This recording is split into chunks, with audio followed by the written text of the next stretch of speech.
Alright, good. What is he talking about? You said don't hit the barrels. Hey, we're getting main back up. We're gonna let you know. Okay. I wish I could tell him that.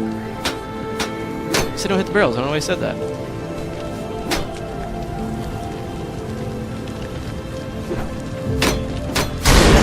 Whoa! Clegg? That was me looking at a note while I'm hitting things, by the way.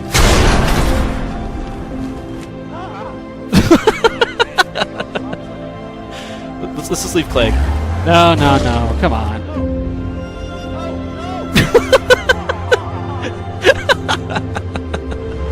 That was not nice. I'm sorry. Like, when we were in the Landmark beta, or not the beta, the initial company playtest, the first thing I was doing here, I'm going to hand this to you while I run around for a little bit. All right. The first thing I did was find Clegg and start digging a hole under him. Yeah. I mean, it's just kind of the way it works. You got to pay back.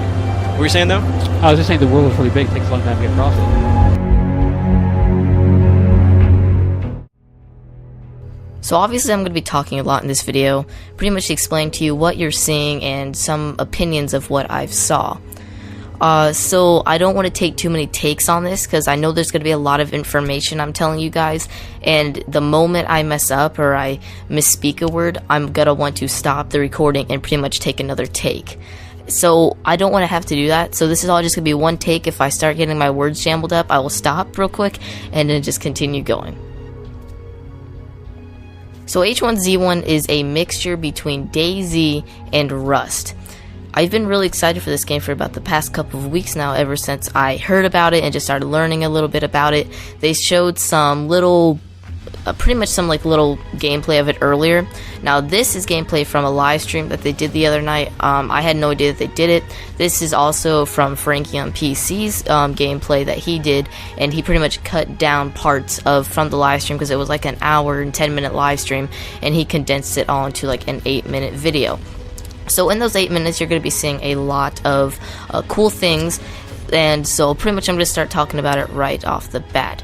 So as you see here, this is pretty much a regular looking neighborhood. Now the first thing you may notice is, as we notice in DayZ, there is a lot of buildings around, there's a lot of stuff to loot, and this looks pretty plain. You see a lot of trees, you saw a water tower, and you saw a couple of regular like suburban homes. Now, killing zombies is a pretty big deal in this game because they're not all glitchy and buggy like they are in the standalone. In the standalone, as you know, they can run through buildings. It gets really annoying, but you can get hit a pretty good amount of times before either you start bleeding or you actually get completely knocked out by them. They are a 3-hit kill in this game, so it is a big deal that you definitely take them out. And guns are not as easy to find as they are in DayZ and Rust and stuff like that, so it is more based on melee.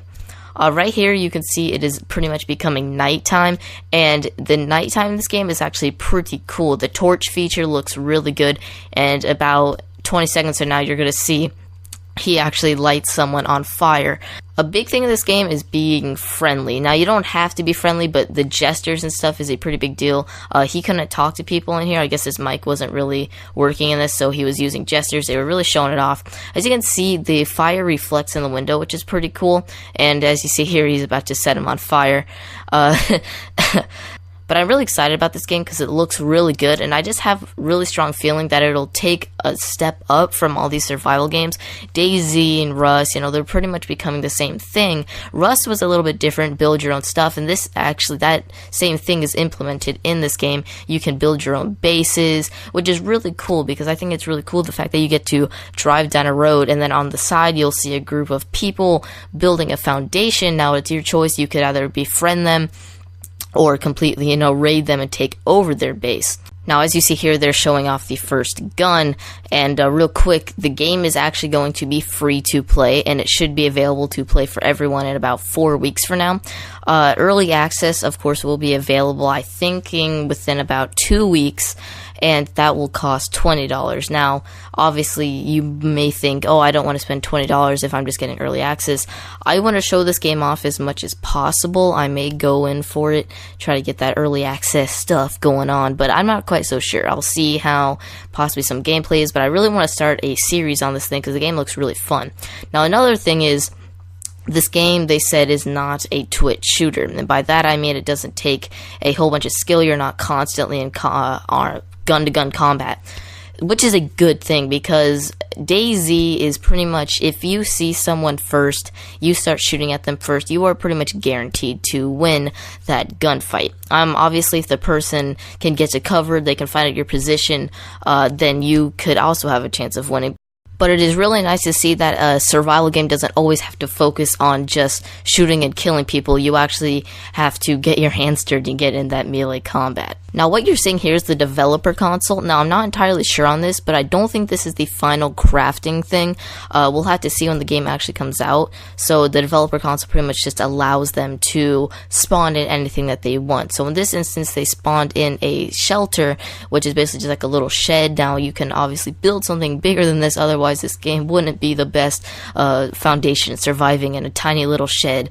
How long will they survive? But I really think that it's pretty cool, that fact that DayZ and Rust are pretty much combining. Now, something else that's pretty cool about the building is you can actually just pick any spot in town, say one of these buildings in this plaza, and just board it up and stay there for as long as you pretty much want, until you have to go out and find more resources.